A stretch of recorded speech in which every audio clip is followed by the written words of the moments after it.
Assalamualaikum warahmatullahi wabarakatuh. Kami dari kelompok 15 MPPI K3 di sini ingin menyampaikan presentasi kami terkait analisis pengaruh eksistensi brand ambassador terhadap persepsi konsumen dan repositioning produk aromaterapi fresh care pada mahasiswa IPB University. Mungkin sebelum kita masuk ke sesi pengolahan datanya, kita bahas kenalan dulu nih. Jadi kelompok 15 sendiri terdiri dari saya sendiri, Helmi Fauzul-Hidayat dengan NIM H24 190089 dan Muhammad Wafiq Alauddin dengan NIM H24 19 Oke. Nah, selanjutnya kita masuk ke abstrak dulu nih. Kita jelasin sebenarnya apa sih proposal yang kita bahas di sini. Nah, jadi untuk sektor pemasaran ini selalu menjadi lini perangan antara perusahaan, strategi, kreativitas, dan langkah inovatif menjadi tugas besar bagi perusahaan dalam melakukan pemasaran produk atau jasa. Nah, penggunaan duta merek atau brand ambassador ini menjadi salah satu strategi yang dipilih oleh beberapa perusahaan besar dengan maksud membuat dan membentuk persepsi produk dan reposisi yang baik kepada target konsumen. Nah, tujuan penelitian ini adalah untuk menganalisis bagaimana peran duta merek atau brand ambassador terhadap persepsi produk dan repositioning dengan Fishcup model. Dan dengan metode yang digunakan berupa metode kuantitatif dengan cara survei kuesioner untuk populasinya sendiri adalah mahasiswa IPB University. Nah, hipotesis yang kami ambil di sini ada tiga. Yang pertama, brand ambassador berpengaruh positif dan signifikan terhadap persepsi konsumen produk fresh care. Nah, hal ini sendiri berdasarkan penelitian dari pengribuan ATP pada tahun 2021. Terus juga selanjutnya berdasarkan penelitian dari Fajrin N, terus Arifin dan juga Hufron pada tahun 2019, variabel brand ambassador ini berpengaruh positif dan signifikan terhadap repositioning produk fresh care. Nah, untuk yang ketiga, berdasarkan penelitian dari Ferdian Sabeti tahun 2016, variabel repositioning ini berpengaruh positif dan signifikan terhadap persepsi konsumen. Nah, ini untuk modelnya boleh. Nah, kalau untuk model konsepnya kira-kira seperti ini ya. Jadi dari brand ambassador tadi berpengaruh positif dan signifikan terhadap persepsi konsumen dan repositioning. Terus juga persepsi konsumen juga berpengaruh positif dan signifikan terhadap repositioning. Nah, untuk brand ambassador, variabel brand ambassador sendiri ada 8 indikator ya teman-teman. Ada BA11, BA12, BA21, BA22, BA31, BA32, BA41, BA42. Nah, untuk persepsi konsumen juga ada 6, ada PK11, PK12, PK21, PK22, PK31, PK32. Nah, untuk repositioning ada 8 indikator juga sama kayak brand ambassador.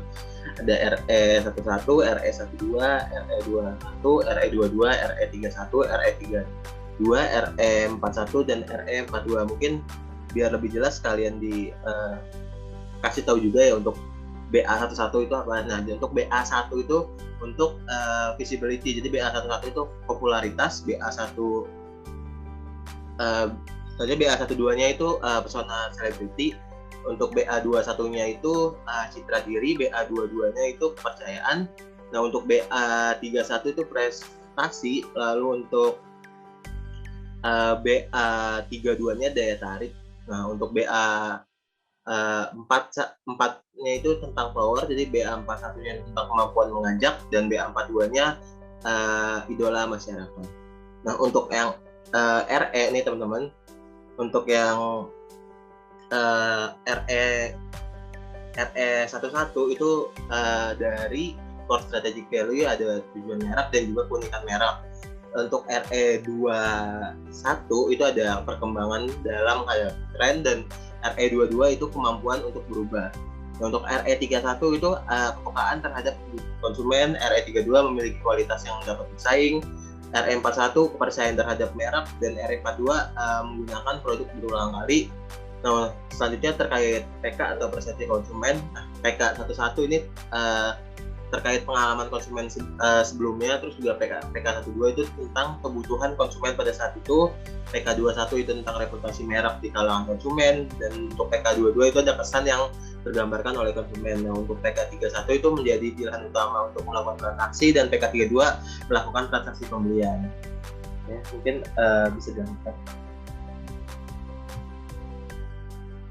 Baik, setelah kita melakukan analisis hipotesis, kemudian kita membuat data dummy yang kita buat sendiri ya teman. Di sini kita buat sebenarnya ada 189 sampel, namun untuk kesanggupan di software Smart PLS itu karena lisensinya terbatas, jadi kita hanya mengambil 100 sampel. Di sini sudah didapatkan ada indikator brand ambassador, yang ada repositioning juga, ada persepsi konsumen. Untuk langkah selanjutnya untuk mengimpor data Excel ini ke Smart PLS itu kita harus mengcopy dulu data-data yang ada di Excel. Sebetulnya ada dua langkah antara menyimpan Excel ini dengan bentuk CSV atau hanya dengan mengcopy lalu mempastekan di Note. Nah, berikut untuk contoh data yang ada di Note yang telah kami simpan, data yang sudah kami copy di Excel, di Google Excel ya. Ada 100 sampel. Kemudian kita membuka software Smart PLS. Kita keluarkan dulu. Kita buka Smart PLS-nya. Dan di sini itu masih kosong ya, karena belum ada project yang berjalan. Kita mulai dari new project dulu, kita namakan sesuai keinginan kita. Di sini kami menamakan uji coba ya.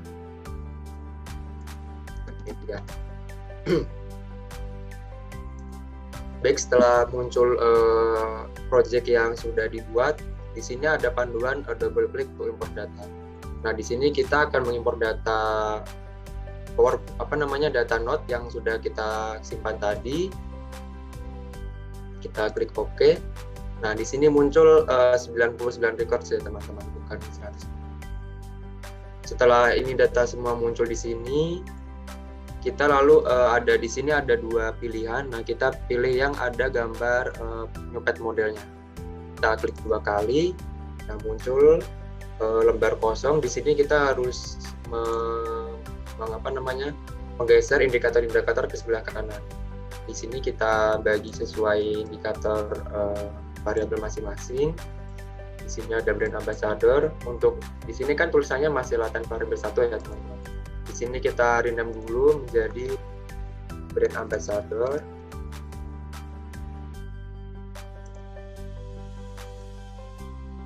Kemudian di sini ada variabel yang kedua yaitu persepsi konsumen. Kita blok dulu, kita geser, kita tekan, terus kita geser ke sebelah kanan, maka otomatis akan muncul seperti ini. Kita ganti tampilan seperti ini. Kita rename dulu teman-teman biar tidak kebingungan ketika nanti melakukan hasil penelitian. Di sini ada persepsi konsumen. Variabel terakhir ada repositioning. Kita ganti tampilan seperti dulu biar rapi. Sekali lagi jangan lupa di rename teman.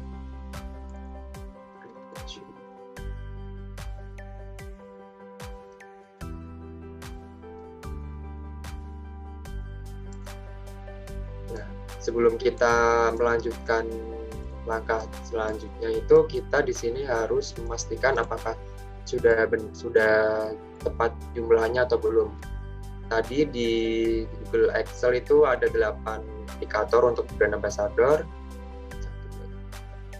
Oke, di sini sudah betul. Kemudian repositioning juga ada 8. Sudah betul juga. Di sini untuk persepsi konsumen itu ada 6 indikator. Oke. Untuk langkah selanjutnya, ini kan masih merah ya teman-teman untuk antar variabel. kita sambungkan menggunakan fitur connect di Smart PLS. Kita tekan salah satu variabel dulu sesuai dengan desain kerangka hipotesis yang kita buat. Nah, setelah muncul berubah warna menjadi biru, artinya untuk antar variabel itu sudah berhasil tersambung. Untuk langkah selanjutnya, untuk menghitung memunculkan nilai-nilai angka di tiap variabel atau indikator, kita pergi ke calculate, kemudian di sini ada PLS algorithm, lalu kita langsung ke start calculation. Nah, teman-teman, di sini muncul untuk data lebih detailnya kita tekan ini dulu ya, uji coba penelitian ya. Nah, di sini sudah muncul beberapa angka yang sudah otomatis diuji oleh Smart PLS. Di sini untuk persepsinya ya teman-teman. Sebetulnya ada dua pendapat antara 0,5 atau 0,7 untuk yang valid.